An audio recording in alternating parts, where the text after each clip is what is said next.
بيبدأ فيلمنا وست عجوز بتحكي لابنها عن فارس شجاع ومعاه حصان عربي أصيل، وبينام الولد وهو في كل ما يتمناه في الدنيا إن هو يحصل على حصان زي اللي في خياله ده.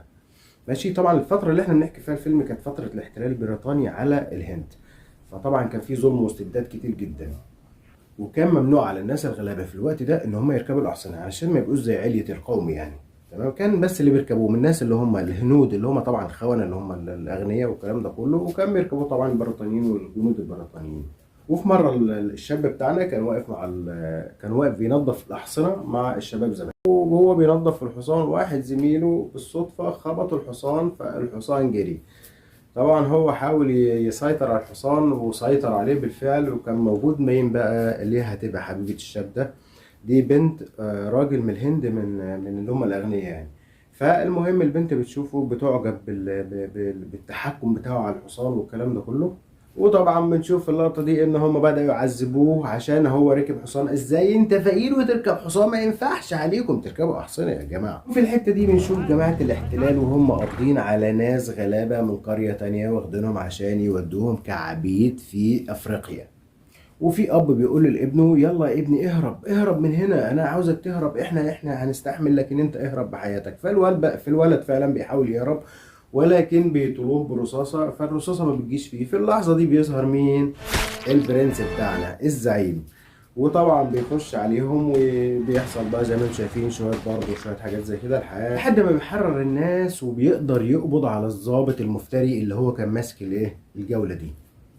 وبيخلي الشاب اللي هو كان هيتقتل هو اللي يقتل الضابط الكبير في المنطقة. نرجع للشاب ده وبنلاقي انه هرب من القرية. ماشي. وهو هربان بيشوف الحصان أزاد، وده اسم فيلمنا، الفيلم اسمه أزاد على اسم الحصان ده. فالمهم بيشوف الحصان بيعجب بيه جدا وعاوز يعني بقى في نفسه في أي طريقة إن هو يركبه. وبيتضح من الحصان ده بتاع مين؟ بتاع الزعيم. وفضل الشاب ده يجري ورا الزعيم زي ما انتم شايفين لحد ما الجماعة بتوع الزعيم قبضوا عليه. وبيسألوا الزعيم انت هنا ليه؟ فقال له انا هنا بس عشان الحصان، يعني كان كل املي ان انا اشوف الحصان ده.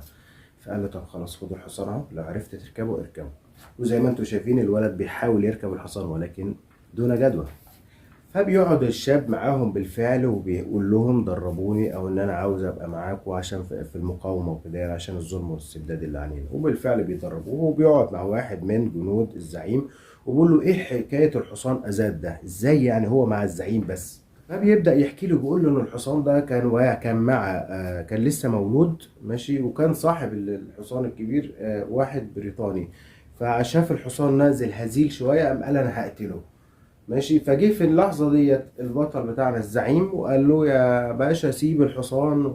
فقال له لا انا هقتله، ده ملوش صنف اللازمة وبتاع. قال له طب سيبه وانا هشتريه منك، وانا وانا هعالجه وبتاع. الحصان فيه يعني نية ان هو يعيش وكده يعني. اديتهم قلبه بيحنوا بيدوا الحصان، وبياخدوا الزعيم وبيربي الحصان وبيدربه زي ما احنا شايفين لحد ما كبر معاه الحصان وبقى بكل قوته وكل الجمال اللي هو فيه ده. وبيقعد الشاب مع الراجل التاني وبيقول له طب ايه حكاية الزعيم نفسه؟ يعني هو ازاي بقى في المعارضة، هو زعيم المعارضة، ايه اللي حصل يعني؟ فبقول ان هو كان عايش حياته عادي، وكان بيحب حبيبته تمام التمام، وكان عايش حياته مية مية، ولحد ما قابله مين بقى؟ المفتري بتاعنا ده ابن واحد غني من الهند، اللي هو يعني من المعرضين بتوع الاحتلال البريطاني. المهم الواد ده بيشوف البنت حبيبة الزعيم، فبيروح لها وبيعترض طريقها وبيقول لها انا عاوز اتجوزك. فبتقول له طبعا لا، بترفضه عشان هي بتحب الزعيم. وهنا صاحبنا بيدبر مكيدة للزعيم وبياخدوه وبيعذبوه. ماشي. وزي ما انتم شايفين جه الحصان أزاد وأنقذ الزعيم اللي هو فيه.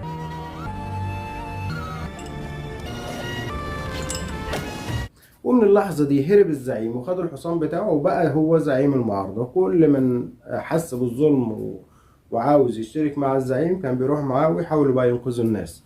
وهنا بقى هنشوف الخيانة بقى. بتيجي إخبارية للزعيم إن فيه قرية الناس البريطانيين خدوها عشان يروحوا يبيعوهم برضو كعبيد لجماعة بتوع أفريقيا. فبيضطر الزعيم إن هو يقول أنا هطلع برضو عشان أنقذ أهل القرية دي. فبياخدوا الجنود بتاعه ويطلعوا لحد ما بيقابلوا الناس وهم ماشيين في الصحراء زي ما احنا شايفين.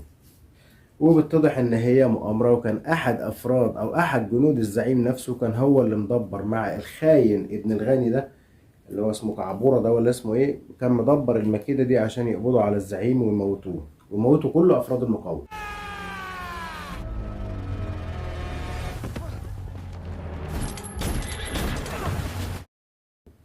وبالفعل زي ما احنا شايفين الزعيم بيحتضر لحد ما الزعيم مات. وطبعا الحصان، ولحظات بقى من الحزن بين الحصان والشاب ده على الزعيم ان هو مات، بيطلع عليهم شوية ضباع. وهنا بيبان بقى ايه، لحظات من الألفة او لحظات من ايه الشجاعة ما بين الحصان وما بين الشاب عشان يبدأوا يتعرفوا على بعض.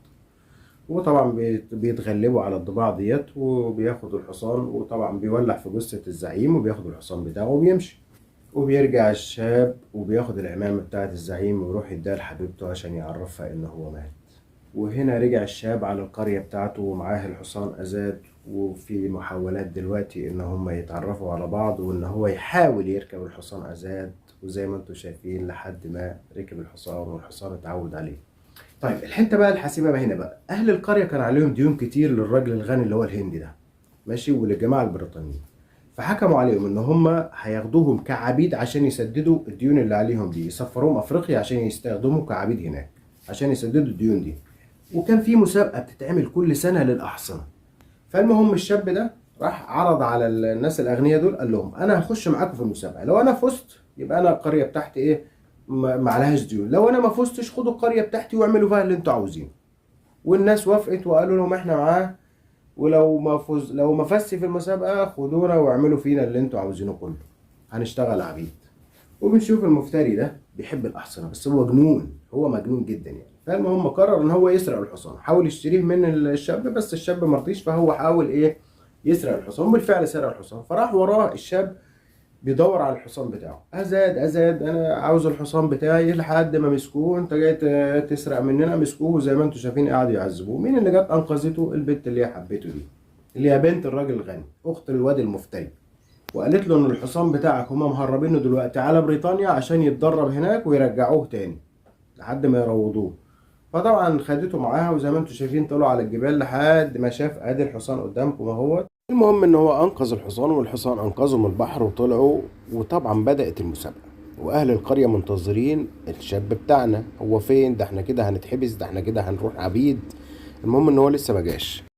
ووصل البطل بتاعنا، وطبعا الهندي الغبي ده بيقول للبريطاني ده واد محكوم عليه بالاعدام او واد محكوم عليه فلازم ما يخشش المسابقه. فطبعا اهل القريه لا احنا متفقين وزي ما قلنا لكم لو هو ما فازش اعملوا فينا اللي انتوا عاوزينه والكلام ده كله. المهم وافق البريطاني ان هو يخش المسابقه. يسكت الخاين ابن الخاين؟ ما يسكتش، راح معور الحصان زي ما انتوا شايفين كده.